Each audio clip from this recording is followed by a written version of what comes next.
kita gitu. Gitu. Jadi, Habis ngaji terus nyanyi. ya, Berdebar hati berdebar, deras darahku mengalir. Oh, gitu. getar tubuh bergetar, Menahan gejolak hati.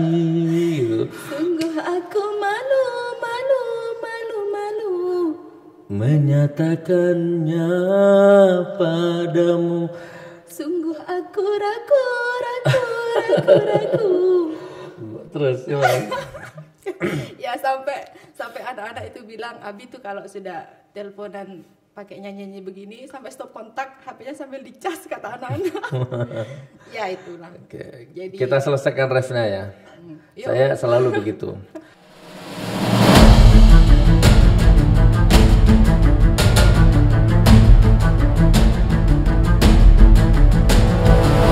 Assalamualaikum warahmatullahi wabarakatuh. Selamat datang di acara Ngobrol Menembus Batas bareng Gus Nur. Acara ini dipersembahkan oleh Munjiat Channel dan didukung penuh oleh GN13. Selamat menyaksikan. Ya, assalamualaikum warahmatullahi wabarakatuh. Assalamualaikum warahmatullahi wabarakatuh. Assalamualaikum warahmatullahi wabarakatuh. Alhamdulillah ya Allah, bersyukur kepada Allah apapun kondisinya. Allahumma sholli ala sayyidina Muhammad, bersolawat kepada Nabi. Mudah-mudahan kita semua senantiasa, kita, orang tua, anak, cucu, keluarga, semua nasab-nasab kita, hidup dan mati tetap membawa, memegang, mengamalkan, mengistiqomahkan sunnahnya Nabi Muhammad SAW. Amin amin ya rabbal alamin. Saudaraku semua, wabil khusus jamaah Gus Nur ngaji bareng atau penikmat Munjiat Channel, alhamdulillah kabar baik, kabar gembira, insya Allah ya. Mulai hari ini di Munjiat Channel ada program baru lagi. Jadi kita ini punya program banyak ya, infak beras tiap Jumat, bedah masjid, bedah rumah, bedah padepokan, apalagi, dan banyak lagi. Nah, kemudian ada menyanyi, ada kritik sosial, ada marah-marah, ada sabar, ada santun, lengkap di Munjiat Channel itu. Nah, malam ini kami persembahkan, mudah-mudahan menjadi yang terbaik untuk Anda semua dan menjadi edukasi, menjadi tayangan yang bermanfaat untuk kita semua, yaitu ngobrol bareng menembus batas ya, ngobrol menembus batas bareng Gus Nur. Bareng saya ya. Jadi kita akan ngobrol apapun tanpa tedeng aling-aling, tanpa sensor, tanpa dipotong-potong ya, tanpa apapun insya Allah ya. Amin amin barakallah. Dan kita akan undang narasumber. Setiap acara ini kita akan undang narasumber dari berbagai macam watak karakter ya, segmen, elemen, bahkan lintas dimensi bila perlu ya. Oke, malam ini kita singkat aja, kita percepat. Malam ini sebagai bintang tamu perdana, Masya Allah. Beliau seorang muslimah yang soleha ya, seorang muslimah yang cantik ya. Dan beliau adalah salah satu muslimah yang hijrah ya, hijrah. Dulu konon kabarnya beliau adalah penyanyi dangdut. Penyanyi dangdut dari panggung ke panggung. Ya, berangkat malam pulang subuh ya, berangkat sore pulang dini hari, dari satu pentas ke pentas yang lain, menyanyi lagu dangdut. Nah, kemudian hijrah ya, hijrah menyanyi lagu-lagu religi. Nah, sekarang pun bahkan beliau sudah menjadi ustadzah, santrinya banyak. Wah, siapa dia? Penasaran ya? Oke, sebelum saya tampilkan beliau, kita akan saksikan dulu salah satu video klip beliau. Karena ternyata beliau ini di YouTube juga sudah tidak asing sebenarnya. Ada video klip beliau. Kita putar. Boleh kita habiskan lagunya atau kita putar separuh saja. Setelah itu kita nilai ya. Barakallah ya. Selamat menyaksikan. Nih, kita saksikan. Ini bintang tamu kita yang pertama. Selamat menyaksikan. Aku juga menyaksikan.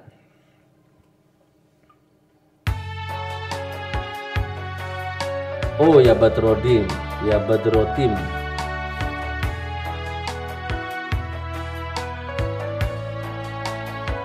Baik saudaraku yang sambil makan, sambil minum, sambil ngopi.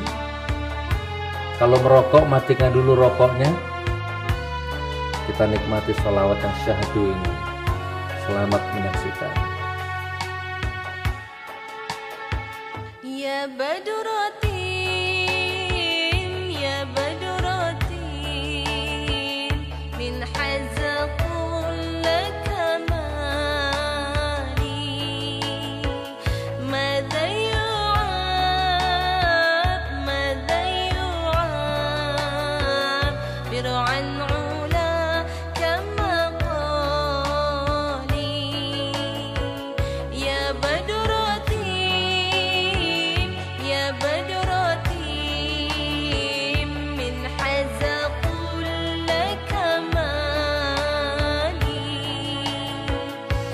madha yu'ab, madha yu'ab, bir'an ula kama qali. أنت الذي أشرقت في أفق العلا،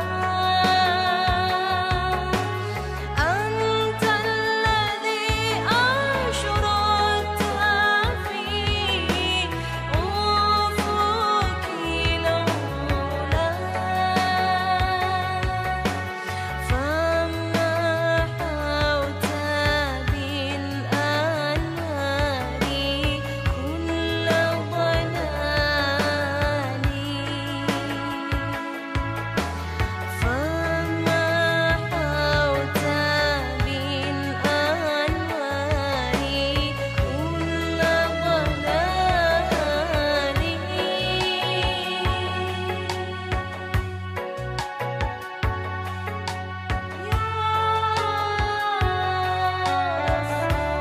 Subhanallah. Masya Allah. Hilang galaumu, hilang galaumu. Nikmati dulu. Resapi.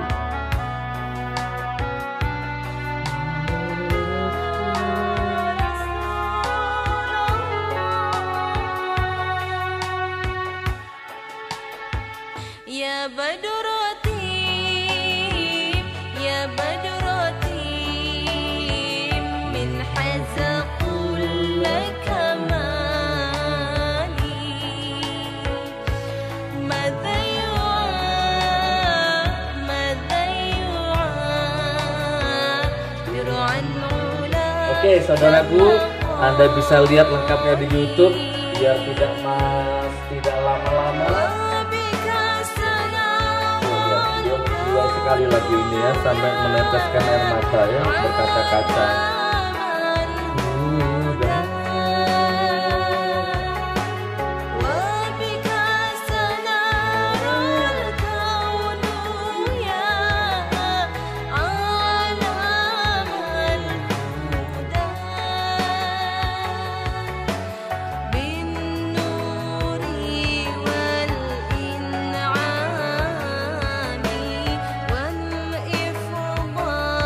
Oke, saudaraku, langsung saja sekarang kita sapa beliau.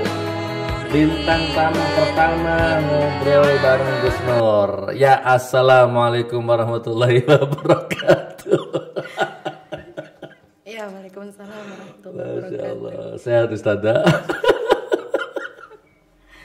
Alhamdulillah. Alhamdulillah, Masya Allah. Ini tamu kita saudaraku ya. Aku sampai nangis aku. Alhamdulillah ya, beliau ternyata adalah mantan pacar saya, mantan kekasih saya ya, dan sekarang jadi istri saya. Insya Allah ya, dunia akhirat. Amin amin ya robbal alamin. Baik saudaraku, kita durasinya cuma 30 menit ini. Nggak tahu ini kita ngobrol apa, tapi aku kata kono apa? Terserah. Cuman gini, ini namanya Nur Aini ya, sekarang jadi ustadzah beliau. Ya mau nggak mau, suka nggak suka ya sudah ustadzah, karena beliau punya santri kan. Di pesantren Palu beliau sudah punya santri ya, 360 santrinya. Bahkan beliau tiap sore ngajar tahsin di sana. Coba Anda lihat, Anda dengarkan tadi lantunan Ya Badrotim yang dibawakan oleh beliau kan, fasih kan bacaannya. Ro, aku nggak bisa, beliau yang pintar. Oke, kita ngalir aja ya pertanyaannya ya. Mungkin ada beberapa pertanyaan yang jangankan Anda, saya aja belum tahu masalah ini. Suaminya aja belum tahu nih, tak takon dia. Ini dari penyanyi dangdut sampai jadi penyanyi religi. Ini jujur bukan saya yang minta, aku nggak njaluk, saya nggak minta, Mak harus hijrah. Enggak, tapi tiba-tiba sendiri. Bahkan dulu juga nggak bernikop, nggak bercadar, tapi tiba-tiba sekarang hanya satu kali kalau tidak salah, Bi, Mama boleh bercadar. Saya kira bercanda kan, saya kira serius, saya kira guyon gitu. Loh kok tiba-tiba bercadar beneran gitu? Apa? Terus tiba-tiba aku di WA sama temen-temen sama ya gitulah. Wah, HTI. Wah, Wahabi. Oke ya, kita langsung. Saya di sini nggak boleh banyak bicara. Mic ini, panggung ini saya serahkan kepada beliau. Kita kupas tuntas. Oke, Mama, saya panggil Mama aja ya. Gimana ceritanya dari penyanyi dangdut sampai hijrah ke religi, terus dari tidak bercadar kemudian jadi bercadar gitu kan. Kalau saya dan Abi kasih kebebasan malam ini untuk pemirsa, bolehlah disentil-sentil dikit bagaimana dulu awalnya ketemu Abi dan di momentum yang mana jatuh cinta sama Abi gitu ya. Boleh. Silakan Ustazah. Malam ini curhat berarti ya.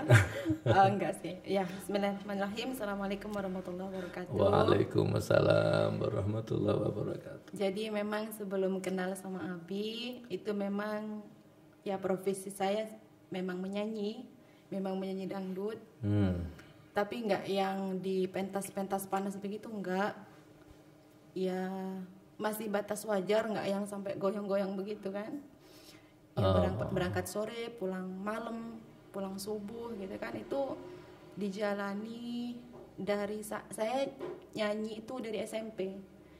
SMP itu kelas 2. Perkiraan usia 13-14 tahun saya sudah menyanyi dangdut. Kebetulan memang saya dengan kakak saya yang laki-laki itu sama orang tua memang dikasih sarana. Ada alat musik lengkap kan, memang dibelikan elektron, drum, segala macam gitu kan. Jadi orang tua kan memang orang seni gitu. Jadi ya sudah mengalir. Awalnya sih nggak ada niatan menjadi penyanyi, nggak ada, bener. Cuman karena waktu itu kakak saya yang biasa mengaransemen musik-musiknya Abi, itu Woyo Ngokos itu waktu latihan dan menciptakan lagu itu memang nggak ada yang menyanyi gitu kan, nggak ada yang membawakan lagu-lagunya cacak saya itu. Jadi ya terpaksa sudah saya ditodong, sudah kau harus latihan menyanyi. Nah, bagaimana mau latihan menyanyi, nggak ada dasar sama sekali kan? Ya sudahlah, akhirnya mau tidak mau sama bapak juga, ya sudah kamu harus. Ya dimarahi tiap hari sama bapak sama kakak juga, salah, fals. Memang nggak ada dasar menyanyi kan. Berjalannya waktu, latihan terus setiap hari. Akhirnya ada jiwa menyanyi. Akhirnya karena mungkin terbiasa kan.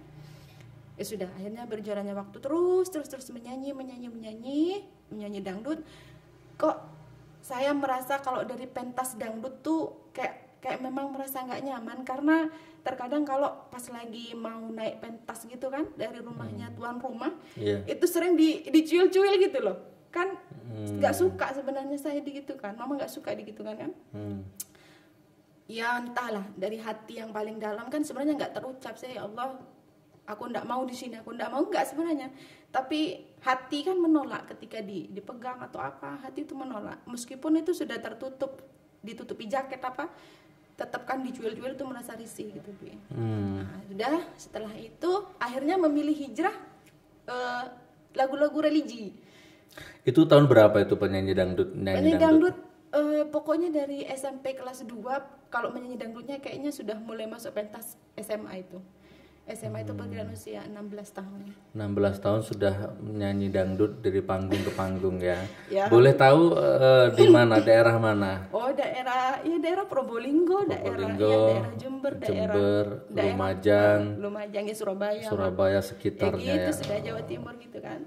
Nah, terus habis itu karena merasa nggak nyaman, akhirnya ketemulah dengan Pak siapa yang kita ketemu di rumahnya itu, Bi? Pak Pak Ispandri. Ispandri. Nah, itu kan biasa elektron, memang acara-acara nikahan resepsi gitu kan. Nah, kalau acara resepsi itu untuk lagu-lagu religinya tuh memang Pak Ispandri lebih ngajak mama gitu kan. Kalau yang lain itu biasanya penyanyi-penyanyi yang dangdutan yang panas-panas gitu kan.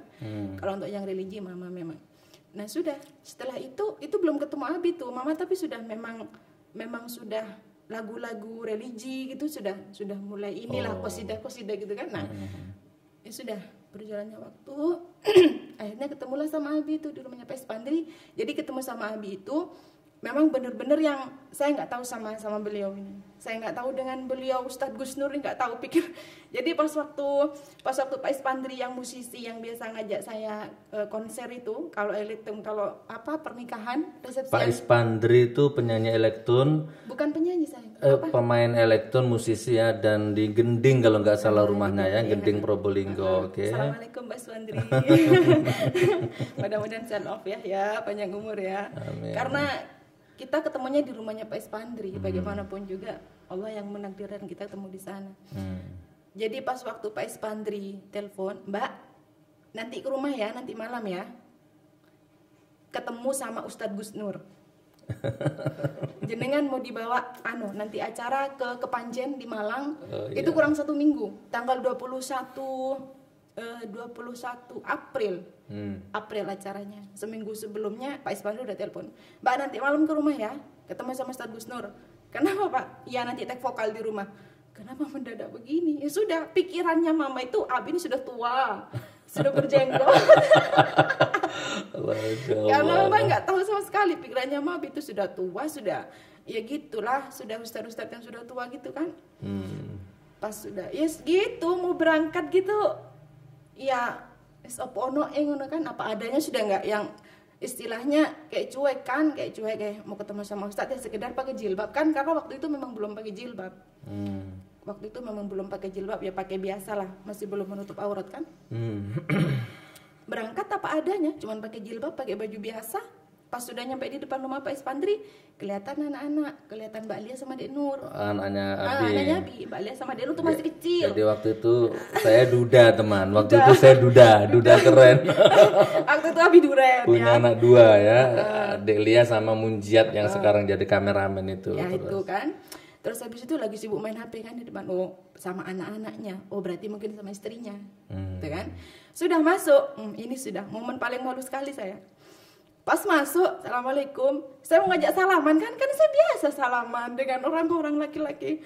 Malunya saya, ternyata Abi minta begini. Malu sekali saya. Ya Allah, itu sudah, ya Ustadz gitu kan. Pikir saya bukan itu masih Ustadz Gus Nur. Bukan saya. Bukan Abi. Ternyata ya sudah ngobrol, ternyata langsung take vokal. Nah di situ sudah ada Haji Fudin sama Abi itu sudah nggak tahu sudah ngobrol apa itu, sudah bahasanya mereka itu sudah nggak tahu kan. Ya intinya selepas pulang dari situ ya nggak tahu wallahu alam takdir apa. Ya sudah, saya mama masih pulang seperti biasa lah, hati itu nggak ada apa-apa.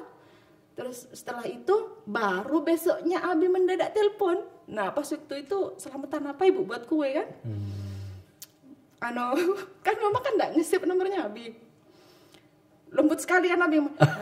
Kan gitu kan. Abi tuh memang kalau dengan perempuan lembut sekali memang. Apalagi baru kenal. Sudah. Assalamualaikum.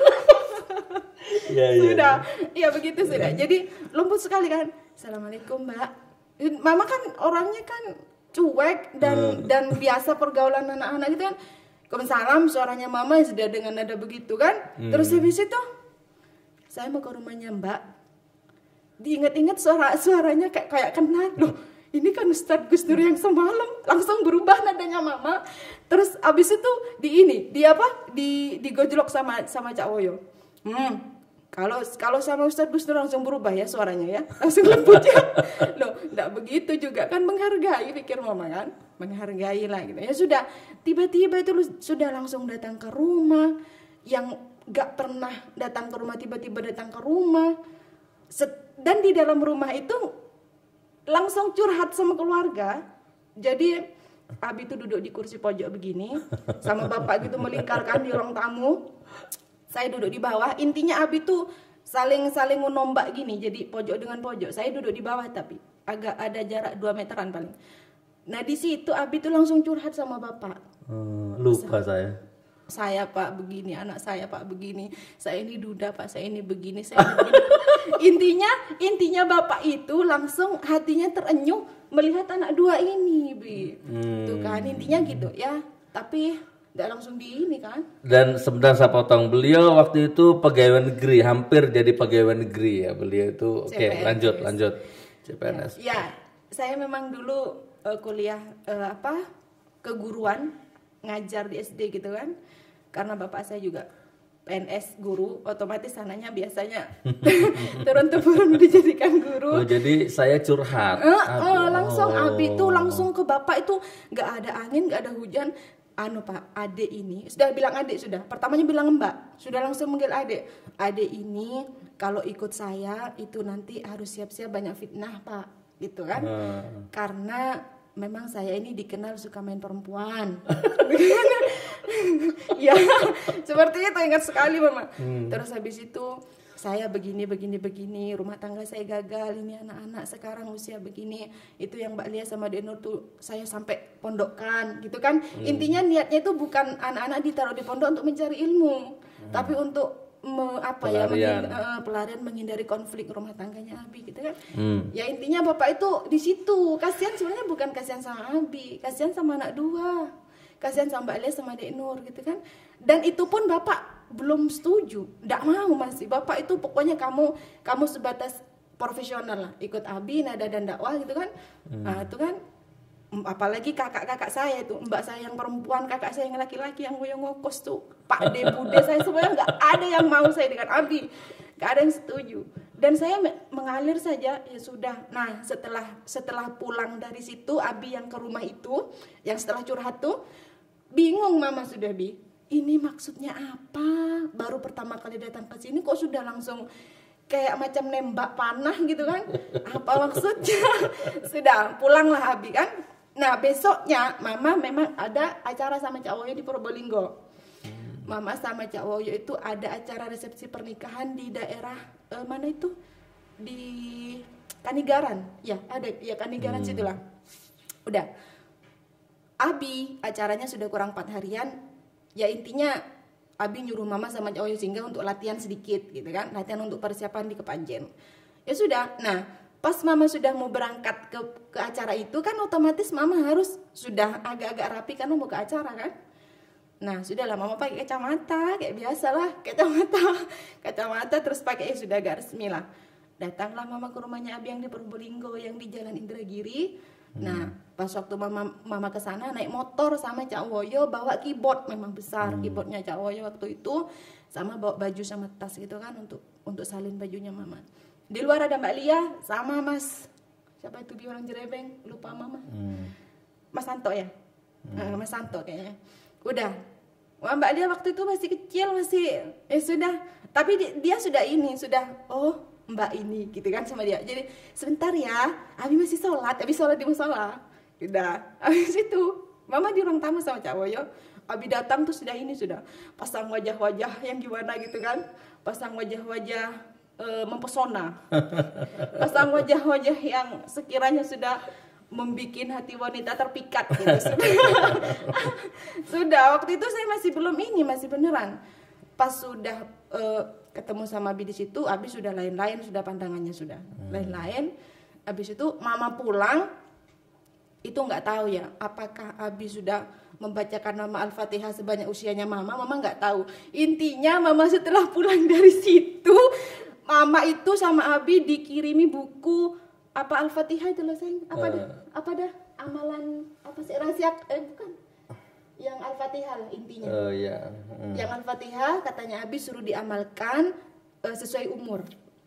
Nah, dan di situ di amalan itu ada fotonya Abi. Di amalan itu di pojok sini dikasih fotonya Abi. Jadi otomatis ketika baca Al-Fatihah ngelihat wajahnya Abi kan. jadi secara otomatis mahabbah, rasa cintanya saya kepada Abi tuh mungkin ya lewat Al-Fatihah itu gitu loh. Loh, kan amalannya kan bukan cuma Al-Fatihah kan, ada surah-surah apa gitu kan, ayat-ayat pendek di Al-Qur'an kan. Nah, sudah semakin hari ikut Abi pengajian ke sana kemari.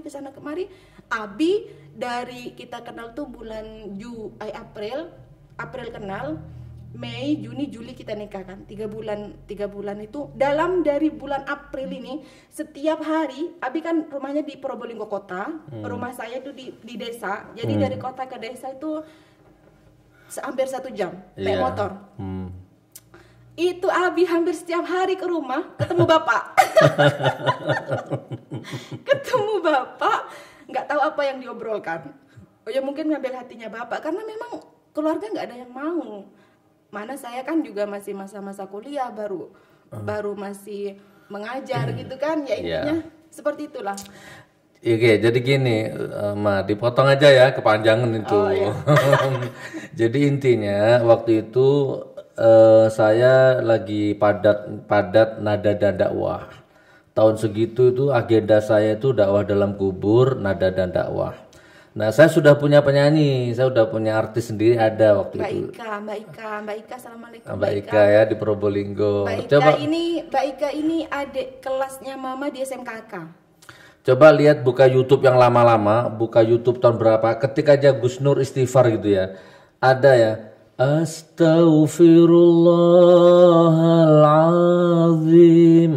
Ada ceweknya pakai baju putih, nah itu namanya Mbak Ika. Nah, waktu itu beliau mendadak gagal, nggak bisa ikut, bingung saya cari penggantinya. Maka datanglah beliau ini gitu, Allah kirim beliau sebagai penggantinya. Dan sejak itu ikut terus akhirnya nemeni saya dakwah kemana-mana gitu, dan akhirnya berjodoh dan menikah. Nah mungkin ini yang namanya resonansi teman, ini yang namanya afirmasi. Di YouTube Munjia Channel sudah sering kita bahas bab afirmasi ini ya. Cuman waktu itu kan ya wallahualam ya, beliau penyanyi dangdut, saya juga suka dangdut, jadi nyambung gitu kan. Jadi kalau ta'aruf itu ya mungkin kalau pakai bahasa syariat sekarang ya dosa lah, haram lah ya. Tapi kalau kita melepas kangen itu biasanya kita dendangkan lagu terkesima itu ya Maya. Biasanya teleponan kita gitu. Gitu. Ya, habis ngaji terus nyanyi. Iya. Berdebar hati berdebar, deras darahku mengalir. Oh, gitu. Getar tubuh bergetar, menahan gejolak hati. sungguh aku malu menyatakannya padamu. Sungguh aku ragu. Terus gimana? Ya sampai anak-anak itu bilang Abi tuh kalau sudah teleponan pakai nyanyi begini sampai stop kontak, HP-nya sambil dicas kata anak-anak. Ya itulah. Oke. Jadi Kita selesaikan refnya ya. Yuk. Saya selalu begitu. Sudah kurangkai kata untuk menyampaikan rasa, tapi di hadapanmu semua buyar tak menentu. Jangankan untuk merayu, apalagi mencumbu, bahkan memandang matamu, ternyata aku tak mampu. terkesima diriku memandang pesonamu, gugup keluh dan kaku memandang wibawamu. Ya begitu teman ya. Oke, kita next ya, kita langsung masuk ke season kedua. Jadi itu ceritanya kami kenal gitu ya. Akhirnya Jadi bulan Juli menikah. saya ingat itu Kemis Legi tanggal 17 ya. Oh, Masya Allah. 17 Juli. Pokoknya hari Kamis manis itu ya. Masya Allah. Oh, ternyata Abi ingat. Masya Allah. Soalnya Abi ini jarang-jarang sekali ingat angka. Nah, sejak itulah mulai dijalani episode kehidupan ya berumah tangga dengan seorang Gus Nur ya yang penuh dengan gitu ya. Ya. Nggak kuat kalau jadi istri Gus Nur tuh nggak kuat ya. Pertama ya Gus Nur tuh egois ya. Kedua Gus Nur tuh keras kepala dan keras hati, keras watak gitu kan. Ketiga Gus Nur tuh playboy gitu kan, perempuan aja. Jadi nggak kuat gitu kan. Kalau nggak betul-betul pilihan Allah itu nggak kuat gitu kan. Nah mungkin kita nggak usah bahas di bab itunya ya. Tapi intinya detik ini beliau sudah sampai di makom yang kuat insya Allah gitu kan. Nah terus kemudian kita next saja ya. Kita next kemudian apa yang mau kita tanyakan ya. Iya kok tiba-tiba bercadar. Dulu nggak bercadar. Saya nggak nyuruh, saya nggak minta. Tiba-tiba sekarang bercadar. Gimana tuh ceritanya? Jadi memang sejak di Probolinggo masa-masa SMKK itu memang ada teman yang sudah pakai hijab yang besar lebar gitu. Ada juga yang sudah pakai cadar waktu SMKK temannya Mama, dan Mama masih pakai rok pendek, belum pakai jilbab sekolah SMKK dulu. Dalam hati itu berkata tapi tidak berucap. Kok cantik ya pakai begitu gitu. Kok bagus ya gitu loh. Jadi nggak ada keinginan nanti aku mau pakai itu usia sekian, nanti aku mau pengen pakai seperti itu ketika sudah menikah apa itu nggak ada nggak ada. Cuman dalam hati tuh kayak ya Allah kok cantik ya kalau pakai cadar, pakai niqab, kok kayak nutup semua. Berarti gitu memang sudah ada ya, waktu getar ya, resonansi itu ada ya, SMA ya, SMKK ya SMKK waktu itu. Jadi pas ditakdir sama Allah ya sudah di Palu. Dan itu melalui melalui proses juga, ada dilema juga ada, karena Abi waktu itu kan kita di Palu itu Abi kan sudah pesantren kan sudah memang sudah dikenal orang, dan Abi ini juga sudah kritis dengan pemerintah, sudah dibilang ini kan. Mama itu mikir kalau nanti Mama pakai niqab, jangan-jangan suamiku ini nanti dibilang ini gitu kan. Itu dilema. Tapi di sisi lain pengen, sudah berdoa Mama itu, minta sama Allah, ya Allah kuatkan, ya Allah kuatkan, tunjukkan kalau memang bernikop ini benar-benar sudah Engkau takdirkan dan Kau ridho, ya sudah. Berdoa terus sama tiap malam sayang, berdoa tanpa Abi. Dan Mama nggak pernah kan bilang sama Abi, Mama pengen bernikop, nggak pernah. Abi Mama pengen bernikop, nggak pernah. Cuman Mama tahan-tahan. Cuman kalau ngeliat wanita bernikop memang kok cantik ya Allah gitu kan, kok cantik, kok kayak nutup semua gitu loh, kok kayak nyaman gitu kan. Kok nyaman. Ya sudah, akhirnya berdoa. Ternyata waktu itu Abi habis pulang safar, Abi masuk kamar pas mau mandi. Mama kan nyeletuk. Mama kan waktu itu kan mau berangkat ke pesantren mau ngajar anak-anak. Abi, Mama mau pakai cadar. Boleh sama Abi? Boleh sekali. Abi bilang gitu. Gempon, nanti selesai Mama ngajar anak-anak, antar Mama ke toko niqab di Jalan Mangga. Abi antar. Gempon, Mama beli, langsung Mama pakai pulangnya juga.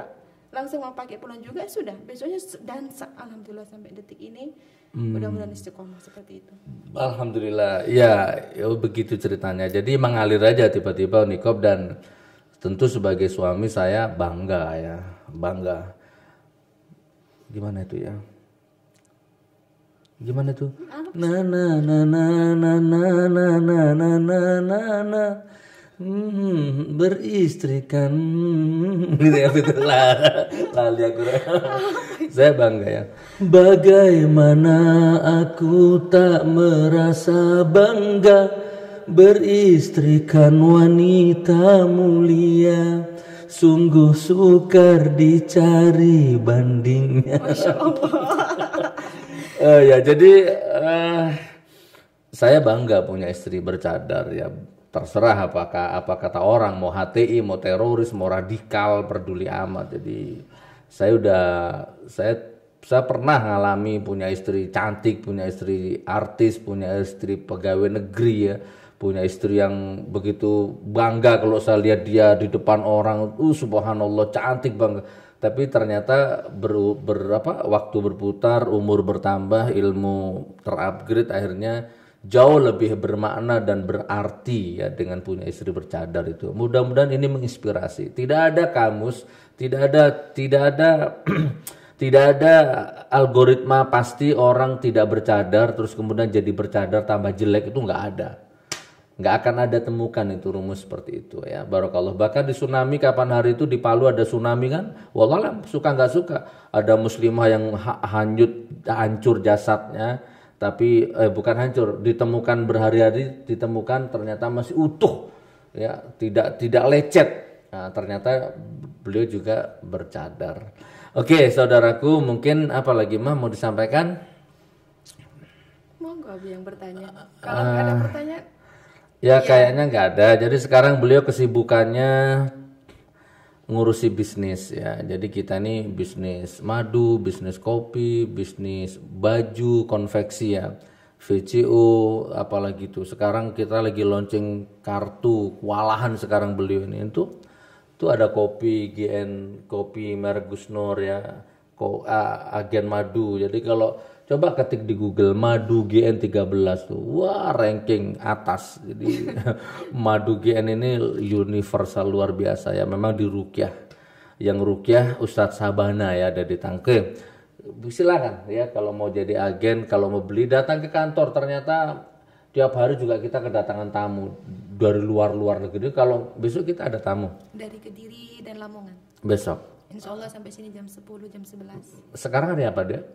Senin 22 ya, Senin 21. Nih besok hari Selasa kita ada tamu dari Kediri dan Lamongan.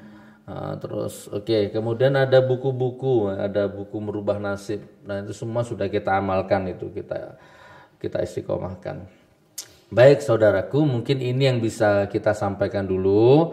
Mudah-mudahan acara ngobrol bareng Gus Nur ini benar-benar bermanfaat ya, dan bisa ketemu lagi di episode berikutnya. Oke saudaraku, sebagai bonus untuk Anda semua, sebenarnya secara disiplin waktu sudah habis. Dari tadi udah gini-gini terus sama admin itu yang ada di belakang. Antum kalau kamera ini tak belokkan ke sana, itu di belakang tuh ada lighting, kamera 3, macam-macam itu ya. Di belakang meja ini ada operator, wah, sibuk ya. Oke, sebagai bonus kita minta beliau, kita daulat beliau untuk menyanyikan sebuah lagu ya. Lagu ini saya ciptakan sendiri kalau nggak salah tahun 2002. Saya ciptakan lagu ini tahun 2003 lah ya. Waktu itu saya berada di titik sakit yang teramat parah ya, dikhianati, didolimi, dihancurkan hidup. Nah terciptalah lagu ini ya. Mama mau nyanyi lagu itu ya. Sebenarnya banyak lagu-lagu sebenarnya ya, mudah-mudahan gini maksudnya, bukan berarti hafal ya, nggak apa-apa ya. Bukan berarti apa istilahnya itu cengeng atau galau atau curhat, bukan. Tapi mudah-mudahan siapa yang nonton video ini yang sekarang lagi posisi galau, mendengar lagu ini bangkit semangatmu. Mudah-mudahan gitu ya. Terdolimi versi Ustadzah Nur Aini, ciptaan Gus Nur sendiri insyaallah. Boleh Cak diputar musiknya Cak? Selamat mendengarkan. Oke, sambil saya tutup. Assalamualaikum warahmatullahi wabarakatuh.